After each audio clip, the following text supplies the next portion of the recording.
juga berarti tumbuh. Maka setiap kali orang memberi, secara zahir hartanya berkurang, tapi secara hakikat di sisi Allah hartanya bertambah. Nggak percaya tuh tanya sama orang yang sering ngasih berbagi, tanya sama dia, kenapa dia ngasih nggak pernah miskin? Malah tambah berkah. Di sini dia bakar duitnya, dia mau bagi uangnya, dikorbankan dirinya untuk dakwah, untuk menyokong pendakwah misalnya, tapi di tempat lain Allah akan sokong dia. Intasullah yasulku. Alhamdulillah.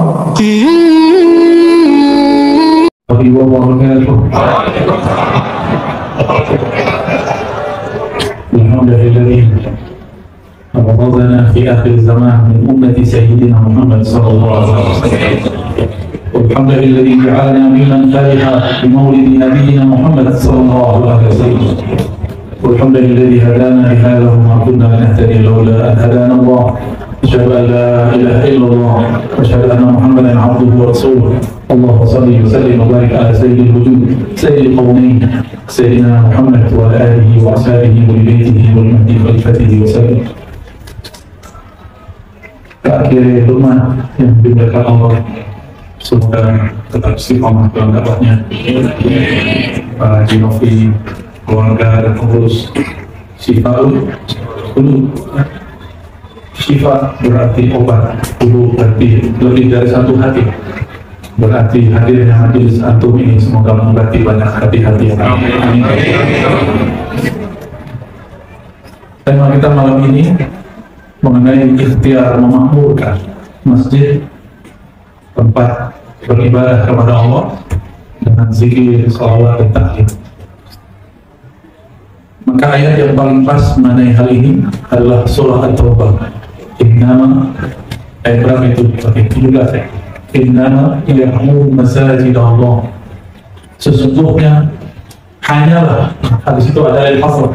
Orang Arab kalau ngomong inna ditambah ma, maka artinya menjadi terbatas, hanya. Kalau cuma inna berarti sungguh, umum. Sekarang disebut inna, sungguh hanya. Ya'muru masajid Allah, yang memakmurkan masjid-masjid Allah. Man amana billah, orang-orang yang qalbunya ada iman, kepercayaan kepada Allah Subhanahu wa ta'ala. Saya yakin yang hadir malam ini semuanya tasdik bil qalb, ada rasa percaya di qalb. Beriman karena urusan qalbu. Wal yaumil akhir, dan percaya kepada hari akhir. Atas semua yang dia buat, yang dia makan, karena Allah lah pemilik hari akhirat. Dialah yang nanti menghisap setiap makanan yang kita makan. Itu baju yang kita pakai itu ditanya sama ulama pertanyaan itu. Atau pakai jam ditanya, handphone ditanya, kopiah ditanya, yang paling lama ditanya itu handphone. Apa aja, baca apa aja, paling lama dibaca.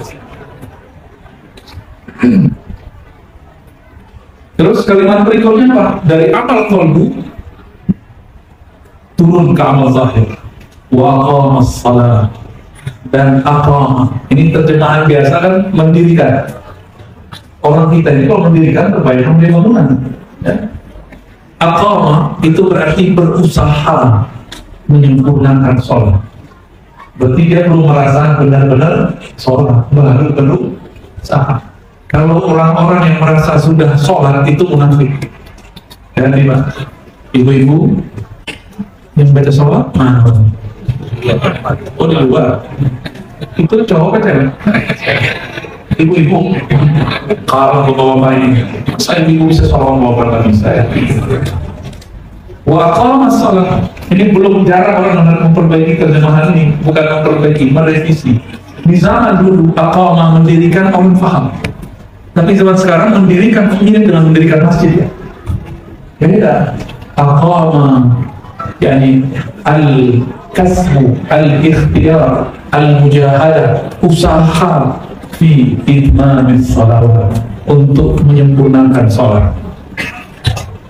Makanya orang-orang ini tidak pernah merasa sholatnya sudah sempurna, dan tidak pernah merasa dirinya sudah benar-benar sholat. Karena yang merasa sudah sholat itu wailun, fawailun lil musallin. Maka celakalah bagi orang yang merasa dirinya sholat. Hati-hati ini sedikit saja, tipis sekali. Kita kalau sudah merasa sholat, Terus ada orang dengar cerita si fulan wali Allah. Yang pertama kita perhatiin sholat dia. Kalau kita melihat secara kasat mata dia sholat, kita bilang masa wali gitu. Padahal belum tentu dia tidak sholat seperti yang kita lihat. Jadi tolong para kiai, para masyayikh, para tuanku, ya, tuan guru, buya-buya, menerjemahkan aqoma itu yang benar. Aqoma, berusaha menyempurnakan sholat. Bertiga sadar sholatnya tidak sempurna. Yang dari sholat isya, sholatnya sempurna. Khusyuk. Khusyuk apa khusyuk? Jujur ya, khusyuk. Mulai dari awal takbir sampai assalamualaikum. Berapa persen dengan Allah? Nabi dalam hadis Rasulullah yang mengatakan di akhir zaman itu sebagian orang cuma dapat bagian sholatnya 10%. Khusyuk 10. Ada yang dapatnya 1/8. Ada yang dapatnya 1/20, ada yang 1/30, ada yang setengah. Dan dapat semua. Itulah makna ayat tadi. Tapi orang munafik merasa sholatnya diterima, merasa dirinya sholat. Maka nanti kalau pulang subuh-subuh tuh, itu ujian akal. Subuh-subuh kita keluar ke masjid. Pas balik dari masjid kita lihat, kok tetangga aku belum bangun ya? Munafik kayaknya. Terbersit rasa sok suci, lalu mengatakan tetangga aku munafik. Kan ada hadis dua sholat yang berat bagi orang-orang munafik. Al-Isya al-Subuh, Isya dan Subuh. Tetanggaku munafik dan merasa sholat. Ini gawat sih. Hati-hati Pak ya. Di tahun-tahun sebelumnya cuma karena beda coblosan itu bisa nggak ngelatin sholat orang kalau mati. Ini gawat itu. Itu berbahaya sekali. Di mana ulama-ulama Ahlus Sunnah sekarang? Bingung. Saya bingung berarti. Tapi mereka pada takut dibentak jamaah. Takut diturunin dari mimbar pada jamaah. Ya saya mau tanya antum, ada nggak di kitab fikih nyoblos? Ada nggak di Quran beda partai, beda pilihan, beda imam? Nggak boleh disolatin kan? Menyedihkan sekali. Kemana ulama-ulama Ahlus Sunnah kita? Semuanya termakan hoax. Yang dulu hoax itu pernah diperlakukan kepada para sahabat Rasulullah, sehingga Sayyidatuna Aisyah perang dengan Sayyidina Ali, Sayyidina Ali perang dengan Sayyidina Muawiyah. Sahabat perang kena hoax. Mau nanti diulang lagi 2023, 2024? Beneran? Mau janji? Nih coba ingat kata ini, saya ulang-ulang dimanapun sekarang.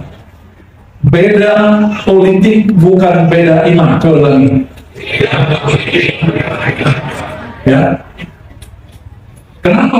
Karena dalam ajaran Ahlus Sunnah coba buka semua ayat, semua hadis, semua kitab-kitab Ahlus Sunnah, tidak ada di situ syarat Ahlus Sunnah itu coblosannya sama, partainya sama, nggak ada. Aisyah masih Ahlus Sunnah nggak ketika berperang dengan Ali?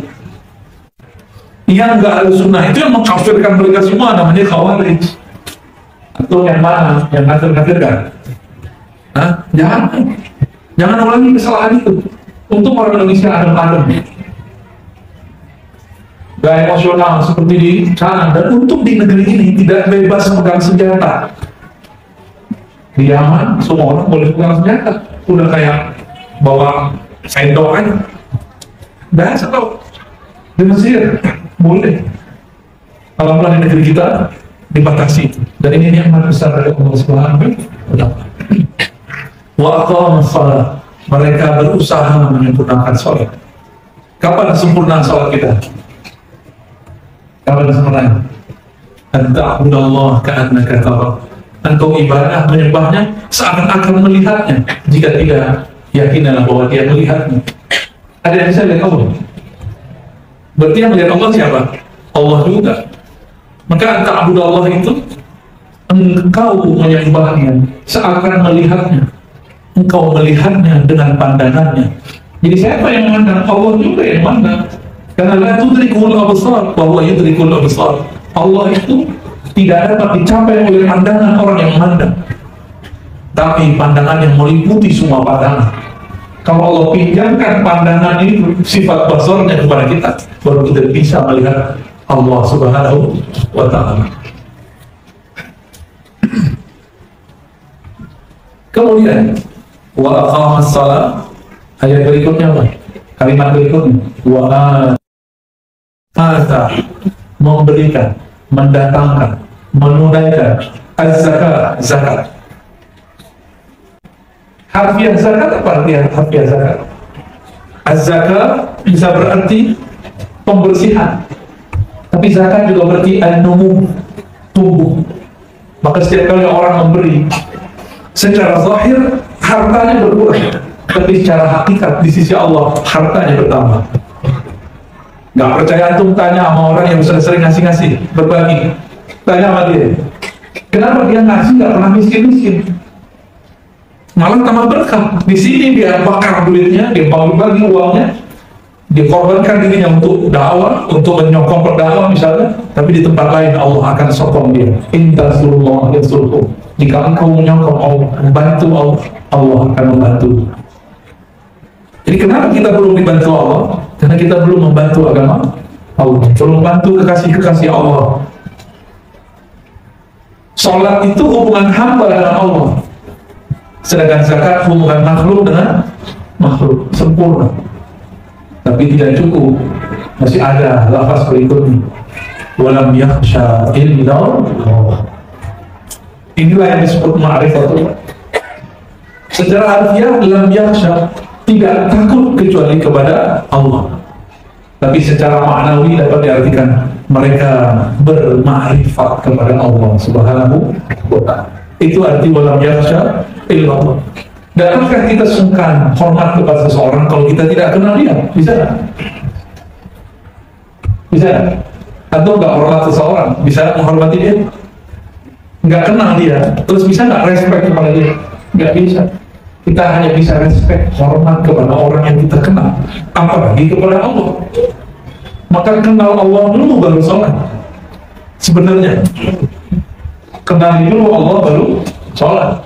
Makanya kenal Allah ini ditaruh di depan. Man amana billah. Siapa yang percaya kepada Allah, percaya dimulai dengan iman, ditutup dengan takut. Maka ma'rifat itu diawali dengan percaya, diakhiri dengan takut. Takut kepada Allah Subhanahu wa Ta'ala. Inilah yang disebut oleh Allah Subhanahu wa Ta'ala orang-orang yang sanggup memakmurkan masjid. Makmur itu bukan bahasa Indonesia, itu bahasa Arab.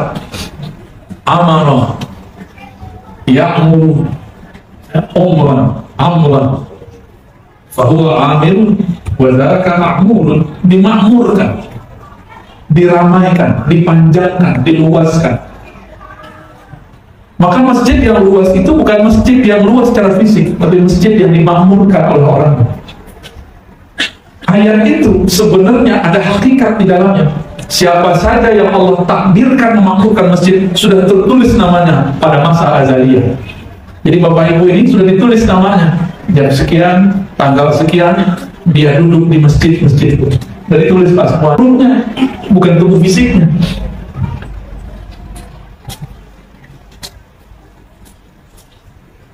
Dalam sebuah hadis Imam Tirmidzi disebutkan bahwa Nabi SAW, kata Abu Sa'id Al-Khudri, bersabda,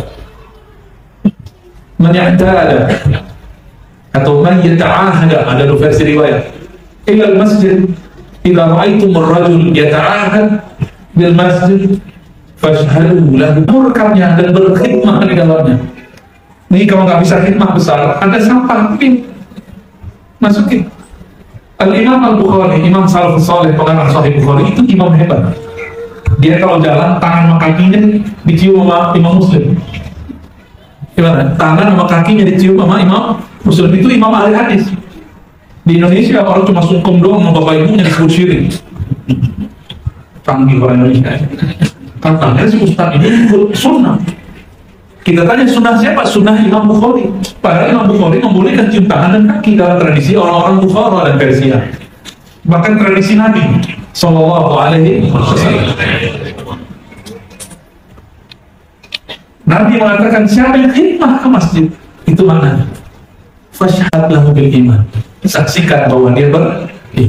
Makna kedua, siapa yang engkau saksikan, engkau lihat bahwa dia ini terpikat hatinya di masjid, fashhad lahu bil iman, maka jadilah engkau saksi bahwa dia betul-betul percaya kepada Allah Subhanahu wa ta'ala. Betapa hebatnya umat Nabi Muhammad, tidak bertemu Nabi Muhammad tapi percaya kepada Nabi Muhammad sallallahu alaihi wasallam. Betapa hebatnya umat Nabi Muhammad, percaya kepada Allah tanpa perlu mengatakan belahlah bulan, tanpa perlu mengatakan panggil tuh pohon bawa ke sini, gak perlu. Itu cukup di zaman beliau orang-orang Badui, ya. Kita nggak perlu gitu. Kita percaya kepada Allah tanpa syarat, karena Allah sudah cukup sebagai syarat dan rukun percaya. Maka apabila kita sudah menyaksikan ada orang khidmah, ada orang terpikat ke masjid, kita pun akan mengatakan dia beriman kepada Allah Subhanahu wa ta'ala. Lalu Nabi bacakan ayat ini, surat At-Taubah ini. Bapak Ibu saudara sahabat dimulakan Allah, Nabi SAW bangun masjid bukan karena ingin saingan. Nabi pun bangun masjid karena menunggu wahyu dari Allah Subhanahu wa ta'ala. Ketika beliau masuk ke Madinah, disebutkan dalam riwayat Imam Tirmidzi hadis yang sahih, beliau berjalan bersama sepupu-sepupunya dari kalangan orang-orang Madinah. Dulu masih pertama Yathrib, disambut oleh orang-orang Madinah. Itulah kalimatnya, marhaban ya Rasulullah, selamat datang wahai Rasulullah. Itu kalamnya. Jadi yang kita baca itu bukan kalam dibuat-buat. Itu seakan-akan kita menghadirkan kembali kisah Rasulullah masuk ke Madinah. Itu maksud beliau. Itu maksud para masyayikh kita. Dan saya sering cerita, yang mungkin teman-teman sahabat sudah sering dengar lewat thariqat al-Yutubiyah. Ini pengikut al-Yutubiyah, musiknya banyak di situ. Mulai dari bersama sampai tidak bersama. Nabi SAW marra bihajarin wala syajarin, tidaklah melewati satu batu ataupun gunung illa kecuali sallama alaih, itu batu yang keras, itu pohon yang tidak punya akal, yusallim alaih, mengucapkan salam kepada baginda Nabi Muhammad SAW. Maka kita malu kepada Rasulullah. Itu pohon nggak punya akal, batu nggak punya fisik seperti kita, masih mau mengucapkan salam kepada Rasulullah Sallallahu Alaihi Wasallam. Betapa kerasnya hati ini, betapa bodohnya kita, betapa lalainya kita. Punya akal, punya gelar, punya ilmu, punya pekerjaan, punya fisik, punya hati, tapi tidak mengucapkan salam kepada Rasulullah Sallallahu Alaihi Wasallam. Malah mempertanyakan khurafat tuh yang meyakini Rasulullah hadir dari majlis yang salah. Yang mengatakan hadir itu kan Rasulullah, bukan kita, bukan Habib Umar, bukan Habib Ali, bukan Habib Fulan, bukan. Yang mengatakan hadir menjawab saat orang bersolawat itu Rasulullah Sallallahu Alaihi Wasallam. Apa kata beliau? Mamin ahadin, tidaklah ada seorang kamu yusallim alayya, mengucapkan salam kepada illa radallahu alayya ruhi, kecuali Allah kembalikan ruhku. Bahasa kitanya Allah hadirkan rohku, hatta arudda alaihi salam, sehingga aku membalas salam-salamnya. Bertanyalah anak pintar, anak cerdas, bagaimana? Ya, Rasul kan satu yang mengucapkan salam, malam ini aja udah berapa ini? Berapa orang yang tidak begitu? Gak seperti itu, kita bukan obat ya. Gimana cara membalasnya? Itulah dijawab dengan syair yang antum baca tadi. Tala'al badru alaina. Kita juga baca tadi, dibaca tadi, anta syamsun anta badru. Matahari mengeluarkan pancaran sekali. Kenal semuanya. Benar nggak? Apakah berkurang matahari dengan banyaknya orang yang mendapatkan cahaya matahari? Paham maksudnya? Itulah makna anta syamsun. Wahai Rasulullah, engkaulah sang pelita matahari, sang surasaka. Rasulullah itu bahkan kalaupun gelap, badrun. Apa maknanya? Kalau terang, orang semuanya baik, Rasulullah pelitanya. Kalaupun gelap, masih Rasulullah juga yang memberi syafaat. Itulah makna Al-Badr. Al-Badr itu adalah sebutan Rasulullah yang juga merupakan nama dari Al-Imam Al-Mahdi fi akhir zaman. Benar? Ini cara memahami Imam akhir zaman, teman. cahaya rembulan itu cahaya matahari juga.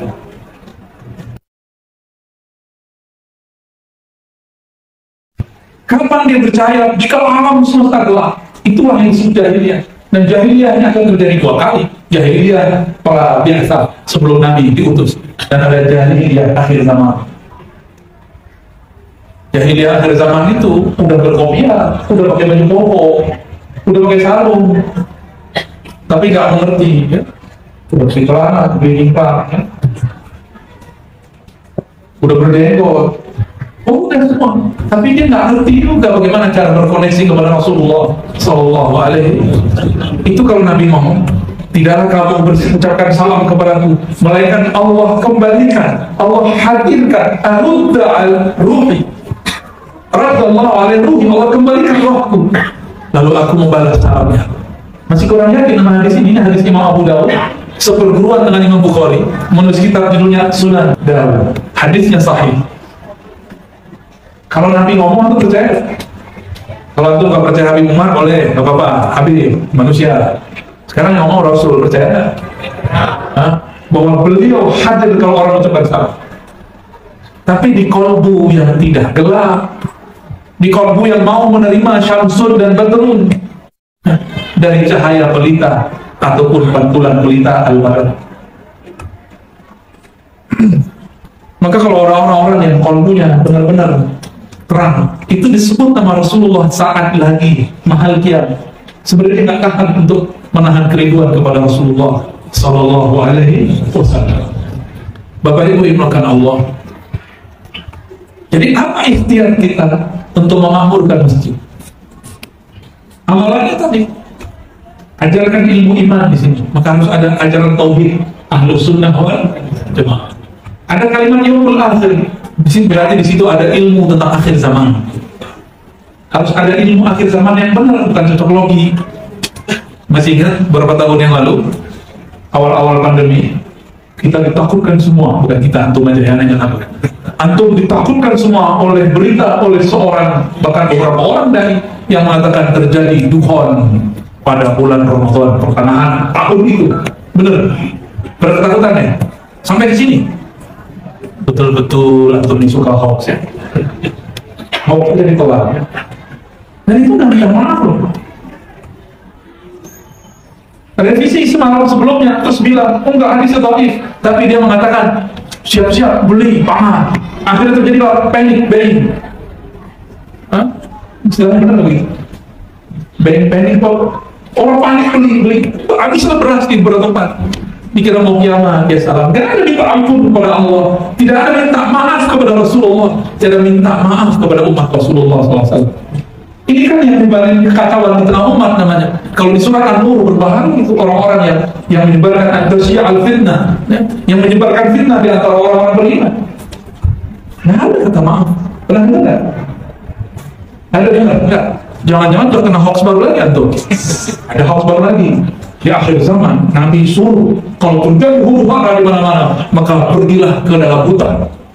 Maka dia sekarang buat perumahan akhir zaman di tengah bukit, di tengah hutan.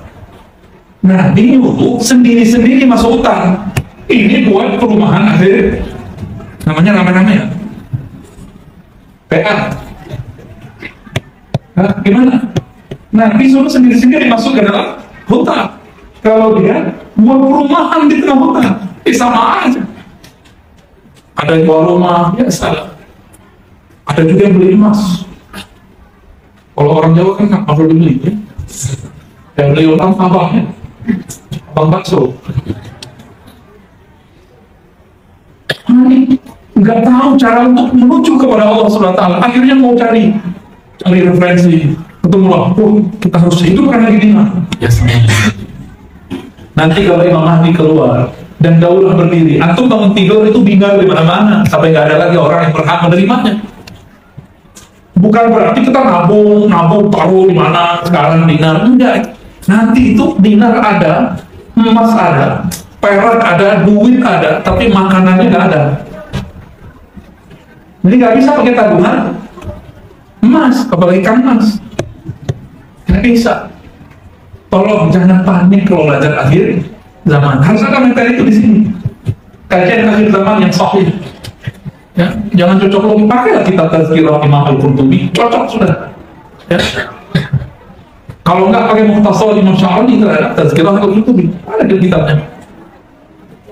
Jangan cocok logi. Jadi masjid ini jangan kemudian menjadi penyebab orang halu. Harus menjadi penyebab intelek kita naik. Orang yang tambah datang ke masjid tambah waras gitu harusnya. Bukan malah tambah ketakutan. Gimana? Dajjal keluar, terus antum punya tabungan emas, gimana? Bisa selamat pakai emas? Waduh, ada beberapa kajian ya salah. Nanti itu terjadi paceklik. Paceklik kan masalah pangan. Iya, duit aku. Maka tolong hidupkan kajian iman kepada Allah, kajian akhir zaman. Yaumil akhir. Kajian akhir zaman itu ada dua, ada pra kiamat, ada setelah kematian dan kiamat. Al-Qarzal itu seru tuh ngaji Padang Mahsyar, tapi asik lagi. Coba tuh kalau baca hadis tentang alam kubur, pertanyaan pertama di kubur apa? Kamu Salafi nggak? Kamu Jemaah Tabligh nggak? Kamu Syafi'i nggak? Itu nggak ditanya.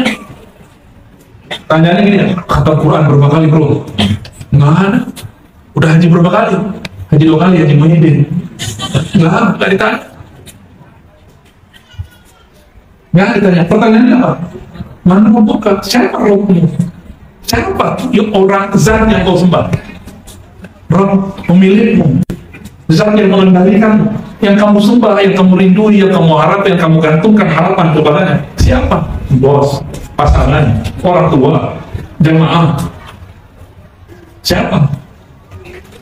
Itu gak yang jawab bukan lidah itu, yang jawab kolbu, karena kolbu itu gak bisa bohong. Mana ini gambar sama antum punya udah ngeliat itu filmnya orang Arab tuh Thor, namanya Thor. Tuh si Thor tuh punya pentungan, bukan pentungan tuh kan hammer. Itu lebih cakep, lebih gede daripada itu. Punyanya Munkar Nakir tuh, gak bisa jawab. Kepala itu hancur kepala. Hancur kepala. Ada yang berani. Maka sekarang jangan sibuk hanya ilmu-ilmu kulit, harus mulai masuk kepada ilmu ma'rifatullah, mengenal Allah Subhanahu. Antum hafalan berapa ntar gak ditanya. Maka yang hafiz sama yang gak hafiz, kalau gak kenal Allah sama melarat jadi sono. Lo kan Quran untuk disyafaat. Quran itu untuk dihafalkan atau untuk difahami? Cara memahami itu pertama menghafal, membaca, ya. Tapi jangan berhenti di situ. Kalau menghafal lebih kenceng handphone kita. YouTube itu 30 juz nggak berhenti. Mungkin YouTube masuk surga duluan. Bukan itu. Quran itu bukan untuk sekedar hafalan, tapi untuk peringatan. Gitu. Jangan senang dulu anak kita sudah hafal sekian. Lihat dulu akhlaknya. Ya, banyak sekarang ya, ada yang nantang anak-anak terlibat, saya terlibat. Sudah nantang saya, kata dia, gua hafal 10 juz, berani coba. Ya salah, dia sombong pakai hafalannya.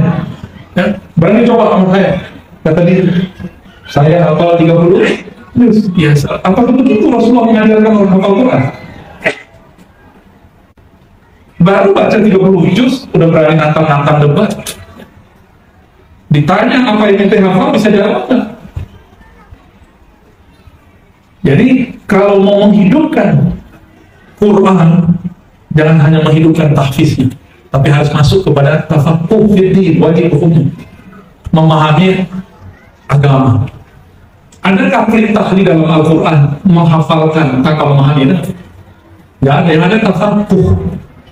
Tafaqquh itu menghafal masuk di dalamnya, belajar masuk di dalamnya. Ditolong para masyayikh, para kiai hidupkan tahfiz plus tafaqquh itu. Jadi kan itu jangan bodoh. Karena pembeda tentara Dajjal dengan tentara Al-Mahdi paham atau tidak, cuma itu yang bedanya. Sama-sama hafal semua. Dulu sudah berhasil bunuh Sayyidina Ali. Sama-sama hafiz Quran. Sayyidina Ali hafiz Quran, yang bunuh hafiz Quran. Gimana itu? Ya.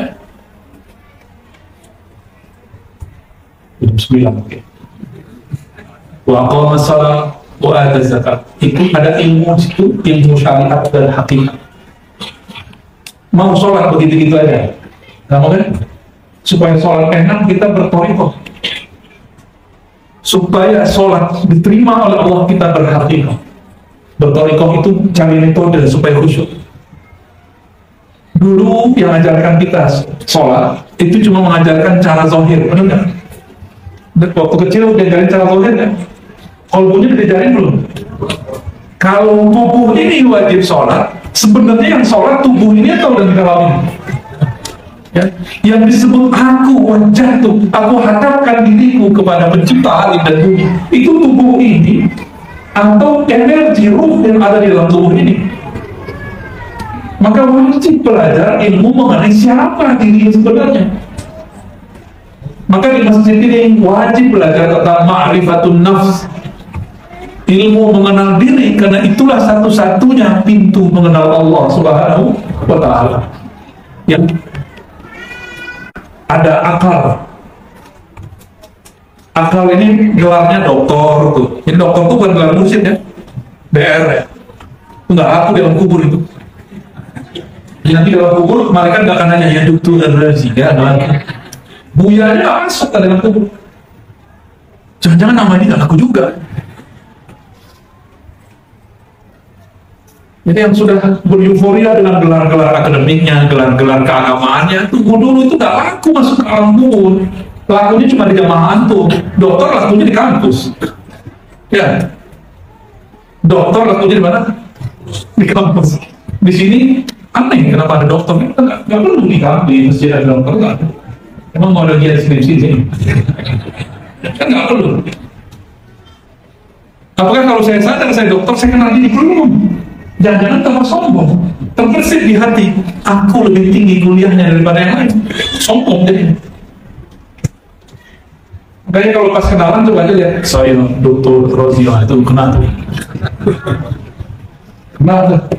Saya Kiai, saya Buya, kan sadar. Kalau Bapak Ibu lain, saya Pak Haji, Pak Haji Muhyiddin. Itu sholatnya protes loh. Gua sholat 5 kali nggak disebut-sebut ke sini. Sudah disebar. Ada pertanyaan? Ada pertanyaan di sini. Bahkan kalau ada pakai kertas tadi, ini orang Melayu itu semuanya dari kata-kata. Kalau dari sini nggak selesai ngomong. Kalau numpang kuah, numpang publikasi. Itu dari mana-mana tuh saya udah jalan. Riau, Sumatera Barat, kalau dikasih mic tuh, Masya Allah, belum dipersilakan ngomong duluan. Tapi orang Batam ini, karena sudah banyak menjemput di sini, mungkin sudah beda. Ya, ada pertanyaan? Tafadhol. Oke, kertasnya di bawah ya. Oke. Assalamualaikum ya, tadi mana yang penting toriko yang ada mursyidnya daripada yang katanya ta'lim buat ta'lim, yang kebanyakan orang menyebutnya juga bertoriko. Yang bagus itu yang mursyidnya ada ta'limnya, gabungan. Kalau bertoriko itu cuma zikir, wiridan, ijazahan, iblis lebih hebat dari kita, karena iblis punya wirid, semua wirid ahli langit. Jadi setan itu, iblis itu dulu namanya, pangkatnya itu Azazil. Dia bertugas sebagai penjaga surga. Maka orang-orang penduduk langit, malaikat-malaikat itu kaget, kok ada makhluk yang zikirnya bisa menyebut semua zikir-zikir dari langit pertama sampai langit ke-7. Ini rahasia. Kitab-kitab zikir yang ditulis oleh para ulama itu Allah izinkan ruhnya masuk ke alam langit, disebut malakut. Makanya turun, ruhnya turun, fisiknya di sini, turun jadi fizik, turun jadi latif. Karena nggak boleh orang buat zikir sendiri, dia itu ngambil zikir dari sana. Semuanya sumbernya dari Rasulullah SAW. Karena Nabi SAW mengatakan zikir yang sering dibaca oleh makhluk langit, Subhana zil izzati wal jabarut, ada Subhul Kudus Rabbuna wa Rabbul Malaikati wa Ruh, Subhana Rabbil Azim wa bihamdihi. Itu semua zikir-zikir alam malakut. Dari langit pertama sampai langit kesekian. Ini rahasia Allah itu. Itu iblis udah melewatin semua. Antum kalau cuma belajar zikir, sombong nanti. Terus merasa, orang kalau belajar zikir itu nanti sakti. Tulis. Sakti aja. Airnya jadi obat. Bisa jalan di atas air. Kadang-kadang bisa terbang tanpa sayap. Baru sekali doang terbang udah belagu amat. Burung tiap hari terbang nggak pernah belagu. Jadi yang mana yang bagus? Ikut thariqah yang mursyidnya buat taklim. Itu yang benar, digabung. Mursyid ini bertingkat-tingkat juga. Dokter yang bertingkat kok. Ada dokter umum, ada dokter yang sudah spesialis. Ada dokter yang mau praktek kan? Benar kan? Ada dokter-dokteran, ada juga. Ya. Ada ngangkat-ngangkat dirinya sendiri jadi dokter, ada juga. Ada yang cuma baca Tibbun Nabawi terus udah jadi kayak dokter, mendiagnosa penyakit orang. Baik, gitu ya. Yang bertanya Cie.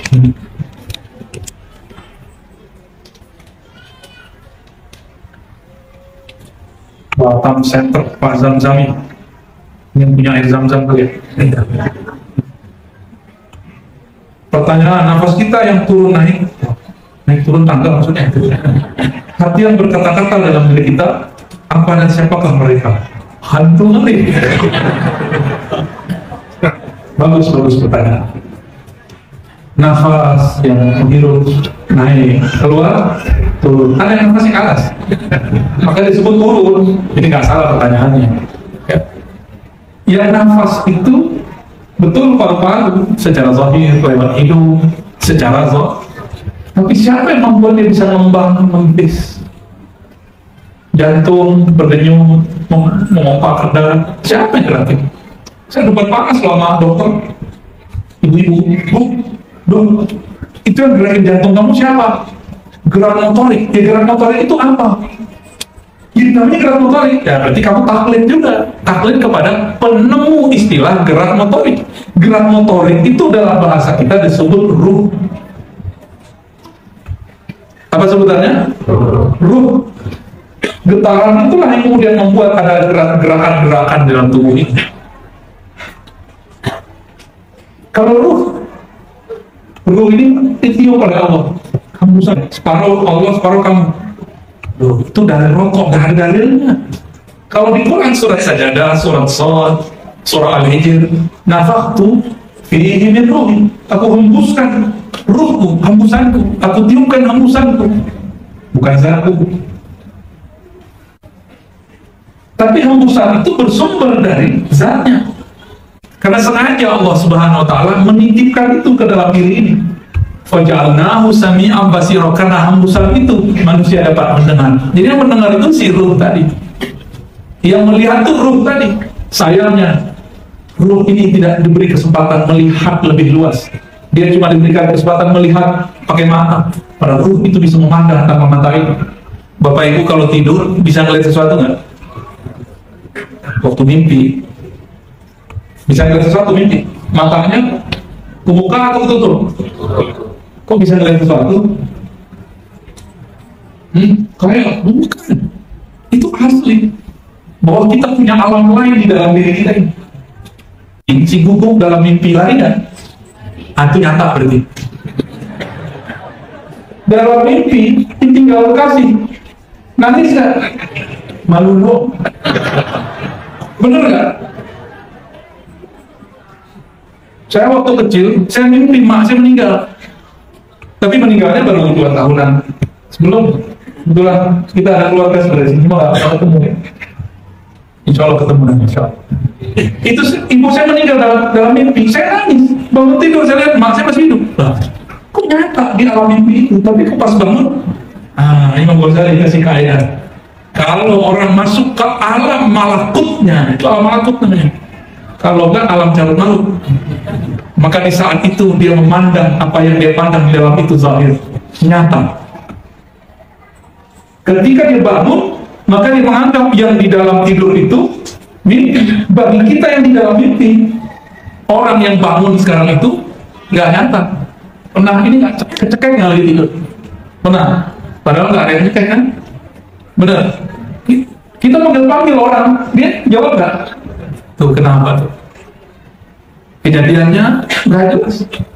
Bapak Ibu Saudara yang akan Allah. Jadi berarti ada sesuatu selain tubuh ini. Tubuh ini hanyalah alat kendaraan, pesawat. Kalau kendaraan kita sudah rusak, nggak bisa dipakai, ya kita tinggalkan. Namanya mati, meninggalkan tubuh ini. Jadi meninggal itu bagi ahlul haqiqah itu adalah kesempurnaan. Mati itu bagi orang yang cinta kepada Allah, rindu kepada Rasulullah adalah kesempurnaan. Tapi bagi orang yang tinggal di dunia itu adalah kekurangan, bala bencana. Ya, selamat jadi alien ya.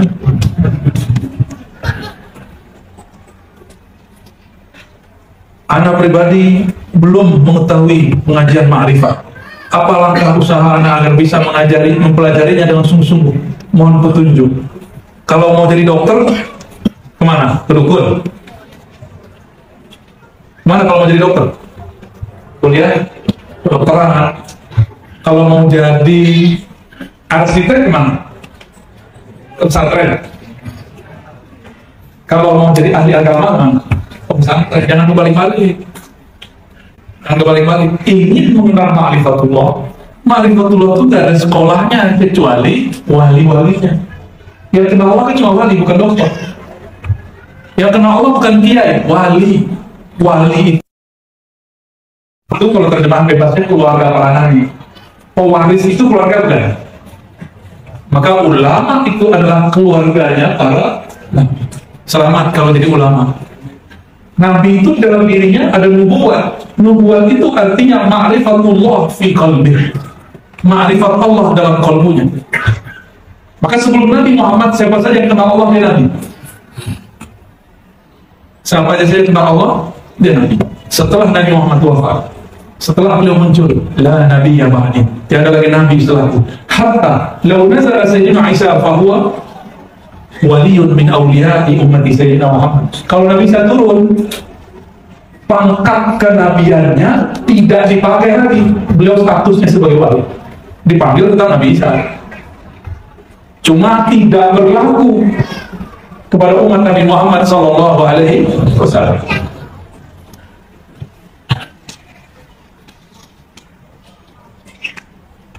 Amin doanya ya. Doanya sama-sama percaya. Apa hukum ketika tahiyat akhir saat salam kita menundukkan kepala ke depan terlebih dahulu baru terus ke depan lagi? Itu gimana caranya? Lalu ke kiri. Apakah sah sholat kita? Gimana caranya begini?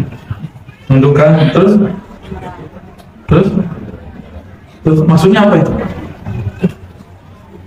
Nggak ngerti aja ya. Toreko baru ya, mazhab baru, mazhab al-Batamiyah. Sholat itu yang tenang, jangan gerak-gerak aneh-aneh. Hatta gerak-gerak begini itu gak usah. Tapi kalau di kolbunya bergetar, tangannya kemudian bergetar, boleh. Saya pernah mengalami itu. Di kolbu bergemuruh nama Allah. Tangannya begini terus. Itulah hadisnya. Nabi ketika saat tasyahud bergetar tangannya. Yuharrikuha. Tapi di hadis yang lain, la yuharrikuha, tidak menggerakkannya. Maka kita gabung hadisnya sama-sama oleh Imam Nasai. Bergetar karena kolbunya bergetar. Biarkan kolbunya tenang. Itu ahwal. Kok dibuat-buat begini? Litorti syayatin.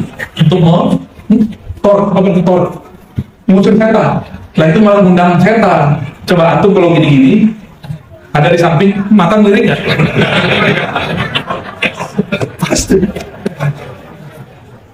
Ada samping begini ya.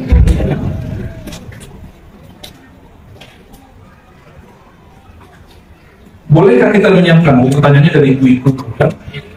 Apakah boleh menyiapkan makanan untuk suami yang sedang junub? Emang tangan ikut junub? Junub kan yang mana? Ya, masuk dulu Abu Sa'id, Abu Hurairah datang kepada Rasul, ketemu Rasulullah di jalan. Terus Abu Hurairah nggak mau, dia ngerasa najis. Nabi tanya, Nabi kayak Abu Hurairah, kamu kenapa bapak kucing? Atau Abu Sa'id diriwayatkan. Apa jawaban mereka? Wahai Rasulullah, aku junub, malu nih. Kan ketahuan kan, wah belum mandi nih, belum mandi. Apa kata Rasulullah? Yang junub kan bukan tanganmu. Meskipun demikian, tetap dia nggak mau, dia merasa tak pantas kepada Rasul. Tapi kalau untuk suami boleh lah ya. Mau kalau saya nggak mau makan minum lagi junub, nggak mau lagi. Kan mandi dulu, susah amat sih mandi. Ya, dingin, kan udah ada penghangat kali. Mandi ya. Jangan tidur lagi junub kecuali wudhu. Bersih-bersih dulu badannya, baru wudhu tidur. Itu boleh. Namun lebih afdal mandi. Ya, ibu ini biasanya paling malas tuh. Malas karena rambutnya panjang. Nggak langsung juga nih. Menurut istrinya rambut panjang, tapi nggak tahu jawab. Jadi ibu-ibu boleh nggak mandi, tapi berwudu, bersih-bersih dulu wudu. Maka tidurnya dalam keadaan wudu. Ada itikat baik mau. Kenapa? Seandainya mati dalam keadaan junub, malahnya sungguh malah. Keafdolnya kalau dalam mazhab hakikat itu wajib mandi sebelum tidur. Pernah ketiduran lagi junub? Hobi ya? Waduh, wajah-wajah ketiduran lagi junub semua. Mimpi buruk atau mimpi baik? Kebanyakan. Kenapa? Nggak pakai baju lagi kan? Iblis pak yang dekatnya. Malaikat itu walaupun gak ada nafsu tapi pemalu. Jadi malaikat itu nggak mau noleh, dia cuma dengerin begitu aja. Serius pak, ini serius ini. Ini obrolan malaikat. Mau malaikatnya nggak datang ke kamar kita. Kalau mau pakai selimut, malaikatnya jagain, bukan nonton, dia nggak butuh. Nggak ada dia nonton bokep itu nggak butuh. Bagaimana cara berzikir yang efektif yang bisa mengobati penyakit hati? Ini sama pertanyaannya, bagaimana cara berobat sebanyak itu obat gitu obat? Siapa yang ngerti dosis obat? Dokter. Siapa yang ngerti obat kolbin? Mursyid. Atau penggantinya mursyid? Atau wakilnya mursyid? Itu ngerti. Yang dapat ijazah dari gurunya yang mengerti ilmu kolbin. Saya mau tanya, dokter bisa sakit nggak? Sama mursyid juga bisa berpenyakit kolbunya, tapi Allah memberikan dia perangkat untuk membersihkan kolbunya. Paham di situ? Terjawab. Jadi jangan coba-coba sendiri. Kalau mau praktek. Coba antum ini datang ke apotek, nih habis dapat wangsit. Macam-macam lah namanya. Oh, dosis 3 kali sehari. Buat sendiri. 3 hari hancur ginjalnya. Orang yang coba-coba zikir dengan metode sendiri tanpa diwariskan dari ulama yang bersanad, siap-siap hancur kolbunya, hancur akalnya. Itu miring-miring dikit itu wajar tuh ya. Gak ada orang belajar zikir dari guru mulia bersanad dan dia patuh, gila tuh gak ada. Saya dari umur 12 tahun sudah bertolak. Saya gak ketemu orang gila kecuali dia mengamalkan zikir dulu zikir gurunya. Gurunya bilang, nah jangan pakai ilmu itu, dipakai juga apa dia? Ilmu melet orang, milet ikan kan boleh, melet masalahnya. Ilmu zikir-zikir silat-silat kebatinan, silat-silat iblis, ada silat iblis. Ciri-cirinya menghina Allah dan Rasulnya, menulis Allah pakai kaki. Langkah itu menulis nama Muhammad, katanya silat wali. Mana ada silat wali begitu? Dan itu dinisbatkan ke ulama di Sumatera Barat, Syekh Abdurrahman Kumao namanya. Wallahi demi Allah beliau tidak pernah mengajarkan langkah lalu kaki menorehkan nama Muhammad. Itu penghinaan terbesar atas nama Muhammad SAW. Bukan begitu silat beliau. Ya. Diamalin sama kawan kita, ya nggak jelas dia. Akhirnya jadi pemarah, emosinya berlebihan. Kalau marah udah nggak kayak orang. Nggak kayak orang, marah udah berubah ya. Orang kalau kebuka mata hatinya kelihatan kayak bubu, kelihatan kayak ular. Yang apa aja ngambil karakter. Nauzubillah, hati-hati, hati-hati. Maka bermursyid itu yang utuh, jangan setengah-setengah. Kita kalau ke dokter nggak serius nggak sembuh. Kadang-kadang berzikir. Ini kalau belum ketemu mursyid, ini adab zikir pertama syahadat. Ya. Yang kedua taubat. Yang ketiga syukur. Syukur itu dengan cara bertawassul, kirim Fatihah kepada Nabi, tanda terima kasih kepada Nabi. Kirim Fatihah kepada ulama-ulama yang mengajarkan kita, tanda berterima kasih kepada ulama. Malam yashkurin nas lam yashkurillah, kata Rasulullah. Siapa yang tidak berterima kasih kepada manusia, maka tidak berterima kasih kepada Allah. Manusia yang paling berjasa mengenalkan kita kepada Allah siapa? Rasulullah SAW. Maka beliau paling berhak dapat sholawat, paling berhak dapat Fatihah. Lalu baca sholawat. Setelah itu zikirlah subhanallah, alhamdulillah, terserah. Zikir yang pernah dipelajari. Ya, zikir-zikir umum aja dulu. Kalau kita sakit, nggak berani ke dokter, belinya sakit kepala nih. Biasanya beli obat sakit kepala kan, yang dijual di umum kan. Boleh nggak? Boleh. Nah, zikir subhanallah, alhamdulillah, itu zikir umum. Ada di mana aja ada. Ya, yang itu boleh dipakai tanpa guru, tanpa musik. Oke, cukup. Masih ada lagi? Panen yang orang Batam. Baru kali ini saya jawab sebanyak ini. Dalam ma'rifat ilmu, apakah syariat maksudnya? Dalam ma'rifat ilmu, apakah syariat tarekat itu berdiri sendiri? Mungkin udah jawab tadi ya, di MUI. Silakan dilihat video MUI tadi. Ada videonya? Ada. Bagaimana cara membedakan mimpi bertemu Rasul, apakah benar atau tidak? Mimpi bertemu Rasulullah Sallallahu Alaihi Wasallam. Rasulullah itu mengatakan, aku sudah ada. Adam bin Ma'in, Adam belum ada. Berarti waktu itu apa yang ada? Ruh. Ketika orang bermimpi, dia masuk ke alam ruh, atau minimal ke alam malakut, alam malaikat, atau alam jabarut, alam arwah suci. Maka Allah izinkan kadang-kadang jika kalbunya ada kerinduan kepada Allah, kepada Rasul, dipertemukan dengan ayat ruhnya. Dalam ilmu hakik tidak kenal siapa bapak ruh, karena otak ini fisik. Maka wajib belajar mencari hakikat mau pulang kemana nih. Kita kalau pulang ke kampung kan, kampung ruh kita di mana? Kalau kampung Pak Kilman, Jawa mana pakai Jepara, Jawa Tengah. Kampung itu mana? Jawa juga, Jawa Timur. Ini kampung Sibulga, kampung Kampar, Batu Sangka. Ini mana kampung? Jakarta. Lah orang ke Jakarta di kesini.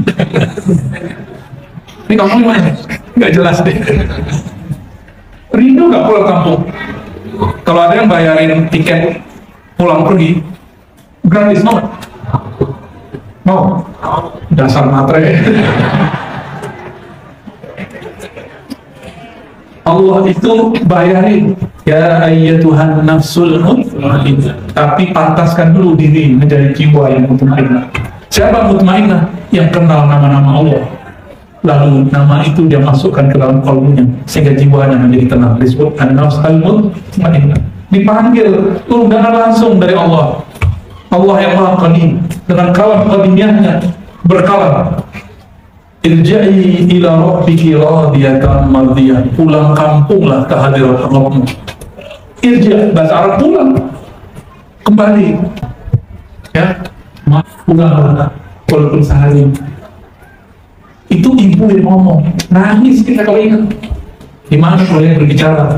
Allah Subhanahu wa Ta'ala. Wahai ruh-ruh yang aku tiupkan, pulanglah ke hadiratku, pulanglah ke ayah ruh, kembalilah ke hadiratku. Pulang kampung bahagia nggak? Bahagia. Maka kebahagiaan ruh itu kalau dia berpulang kepada bapaknya, kalau dia kembali kepada ibunya, menemui sang penghembus awalnya. Qul huwallahu ahad. Itulah yang disebut inna lillahi wa inna ilaihi. Maka tidak semua orang mati itu inna lillahi. Tergadai dulu karena man rabbuka. Beruntunglah orang yang waktu di dunia kenal Allah, dia cari peta pulang kampung, bahkan dia memantaskan dirinya dengan izin Allah, mendapatkan undangan dari Allah menjadi an-nafs al-mutmainnah. Ini baru COVID udah rusak, baru PHK udah mau bunuh-bunuh orang, baru cerai mau bunuh diri, baru patah hati, belum jelas juga mau jadi laki begini, udah mau bunuh diri, biasa. Gaji nggak naik, stres. Gimana udah jadi mutmainnah? Ke depan kita nggak tahu apa yang terjadi. Coba ikrarkan di kalbu dari sekarang. Rohku, penciptaku, tempat aku berharap cuma Engkau ya Allah. Gak ada yang lain. Bukan duit. Maka kalau duit berkurang, nggak berkurang harap kepada Allah. Sakit, sehat, senang susah itu bukan Tuhan kita. Tuhan kita cuma Allah Subhanahu wa Ta'ala. Bapak Ibu yang berkata Allah, terus lagi, ada pertanyaan lagi. Aduh, emang nggak dibaca ya, ini surat cinta ini. Bener, komunitas gerakan cinta masjid. Kabupaten Karimun, itu pulau yang berapa? 3 jam, 2 jam, lumayan juga kalau renang mati duluan.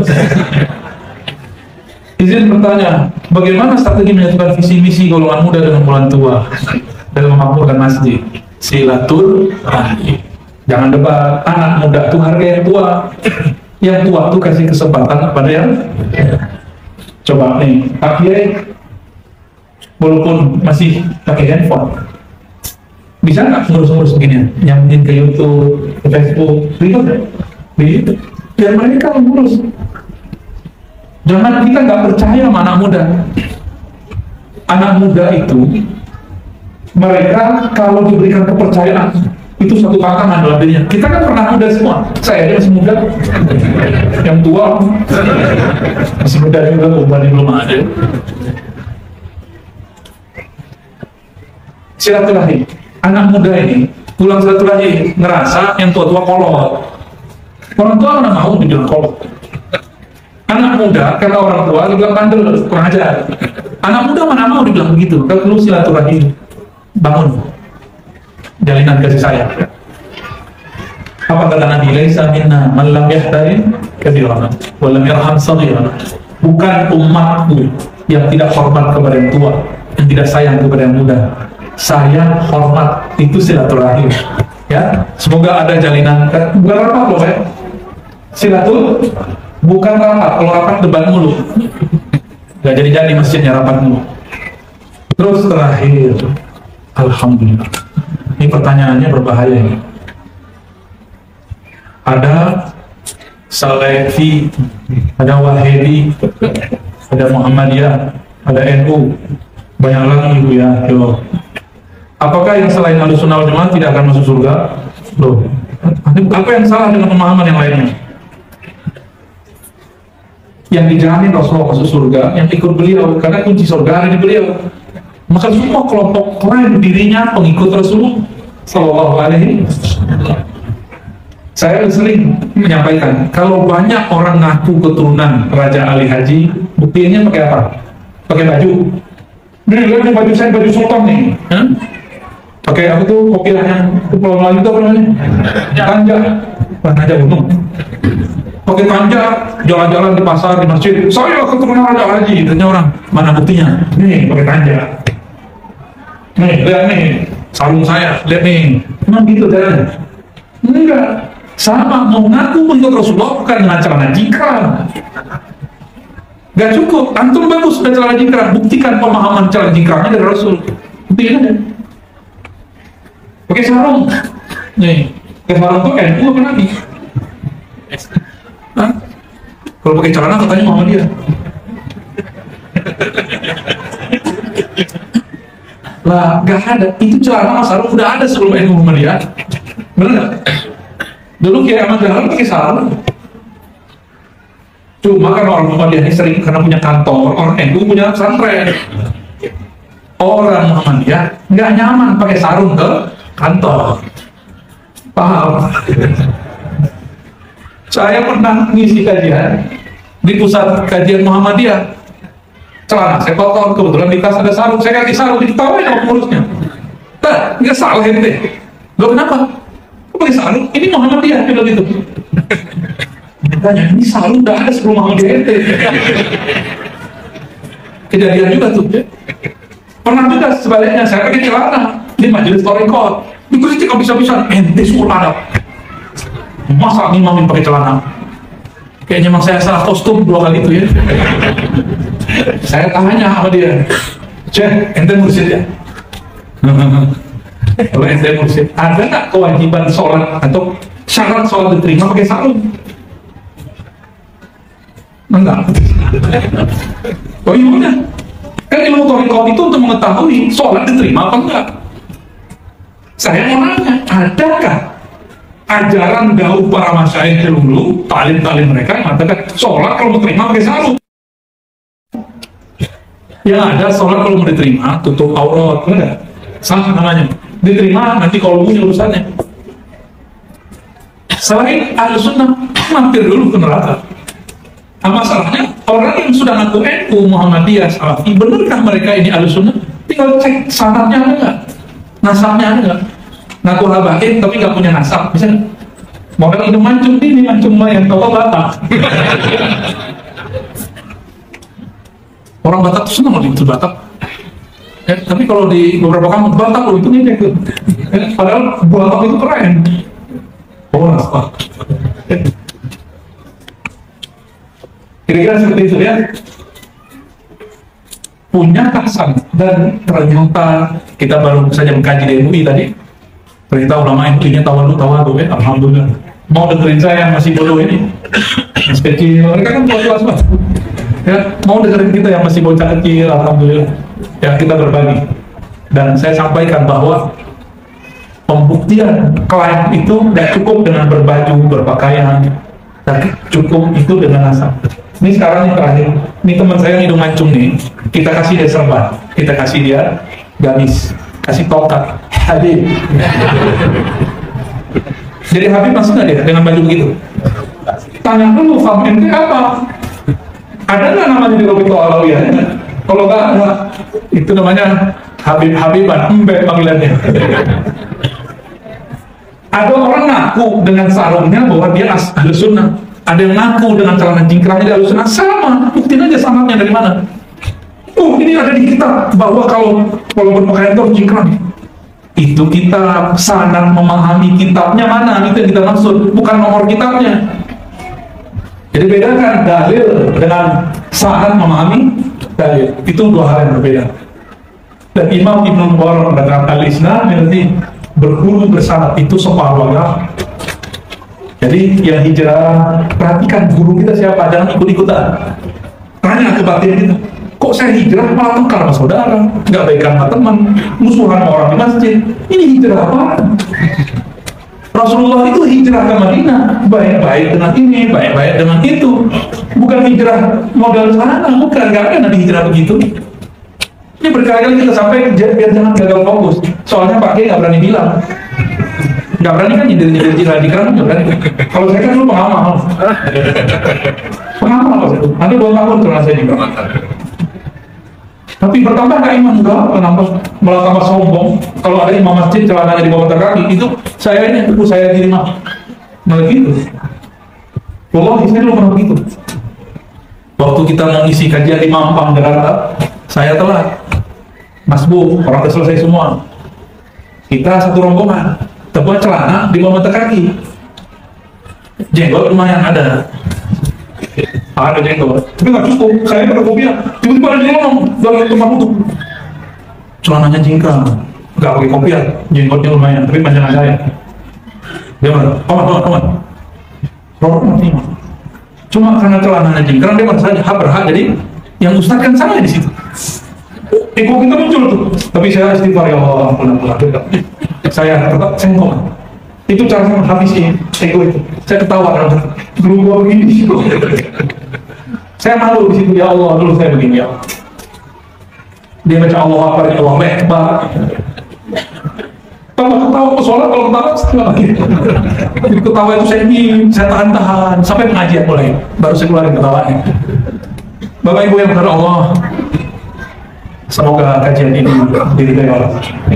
Semoga nama kita tidak dihapus dari majelis-majelisnya. Semoga nama kita dikekalkan dengan nama Nabi Muhammad sallallahu alaihi wasallam. Allahumma bihaqqi sayyidina Muhammad. Ya Allah.